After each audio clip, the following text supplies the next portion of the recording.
Masih di News Siang, pemirsa, ratusan warga rela antri berdesak-desakan di kantor kecamatan Kota Yogyakarta demi mendapatkan bantuan beras. Setiap warga mendapatkan jatah 20 kg beras.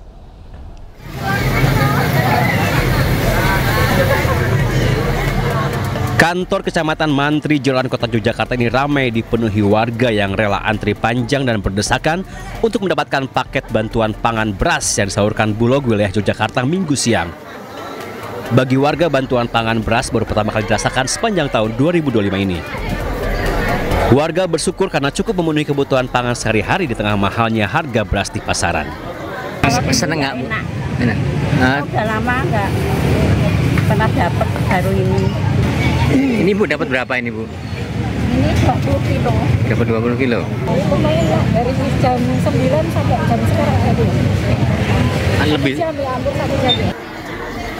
Pembagian bantuan beras ini disalurkan kepada warga tidak mampu yang berasal dari 2 kelurahan yang jumlahnya mencapai 955 penerima. Apa, Mbak? Itu diambil dari data DTS, Apa itu? Data Terpadu Sosial Ekonomi Nasional. Itu berarti mereka katanya yang mampu atau nggak mampu atau seperti apa, Mbak? Yang tidak mampu, bagiannya yang tidak mampu. Untuk mendapatkan bantuan pangan beras, warga harus menunjukkan identitas diri dan KK serta surat undangan yang telah diterima. Dari Yogyakarta, Gudanto Farhan, iNews melaporkan. Pemirsa, pemerintah terus mengungkap praktik beras oplosan. Presiden Prabowo pun menegaskan akan menindak tegas pengoplos beras.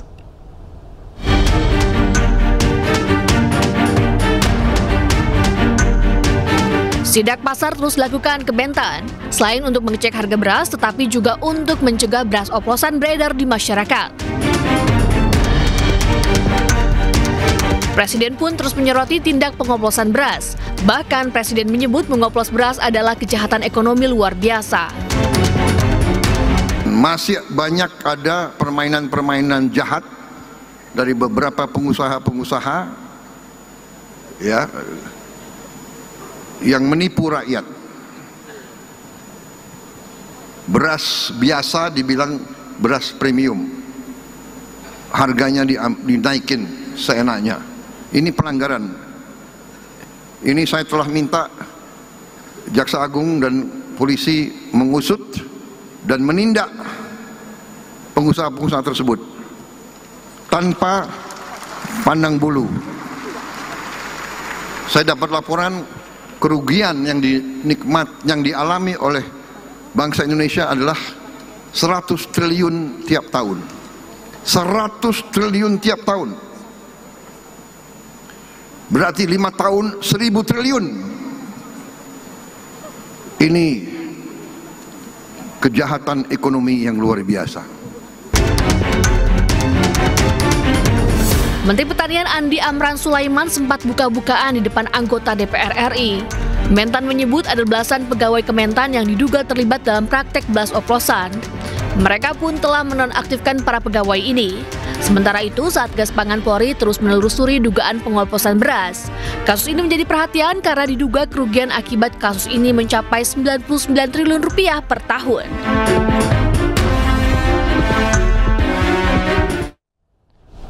Pemirsa, kita ke informasi lainnya. Mantan Marinir TNI Angkatan Laut Satria Arta Kumbara yang berperang bersama dengan Rusia meminta pulang ke tanah air.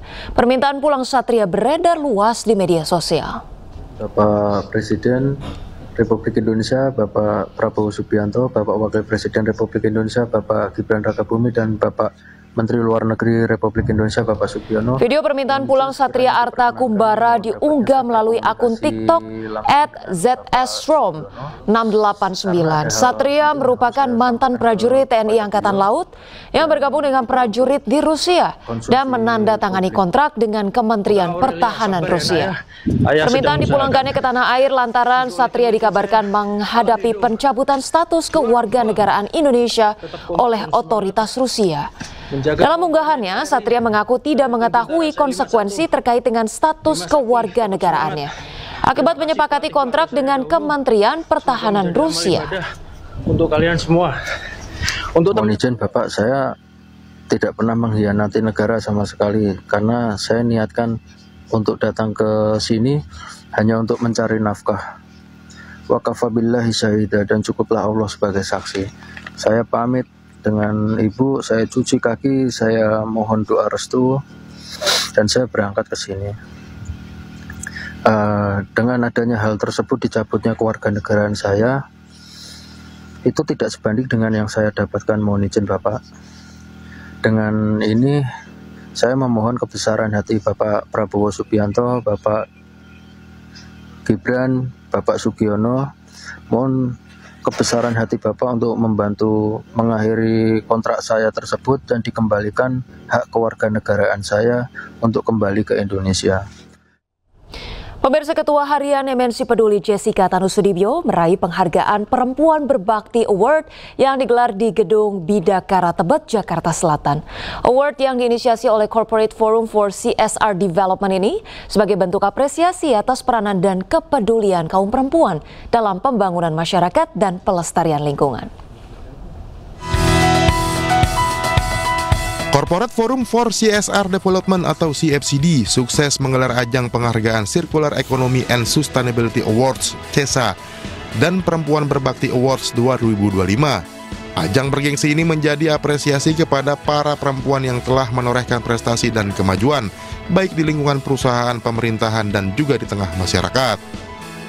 Nah, kami merasa perlu untuk memberikan award pada mereka untuk menstimulasi, meningkatkan kesadaran dan meningkatkan apresiasi kepada kaum perempuan supaya lebih positif dalam berbakti untuk kemajuan bangsa dan negara. Penghargaan Perempuan Berbakti ini menjadi ajang di mana kita bisa memberikan ruang bagi perempuan untuk bisa menunjukkan karya-karyanya. Bagaimana mereka bisa ikut terlibat di dalam pembangunan. Perempuan Berbakti Awards 2025 memberikan penghargaan kepada perempuan berprestasi. Salah satunya Ketua Harian MNC Peduli Jessica Tanusudibyo yang dinilai memiliki peran strategis serta inisiatif dalam program biokonversi limbah organik yang berkelanjutan di lingkungan perusahaan. Jessica mendapatkan penghargaan kategori perempuan teladan.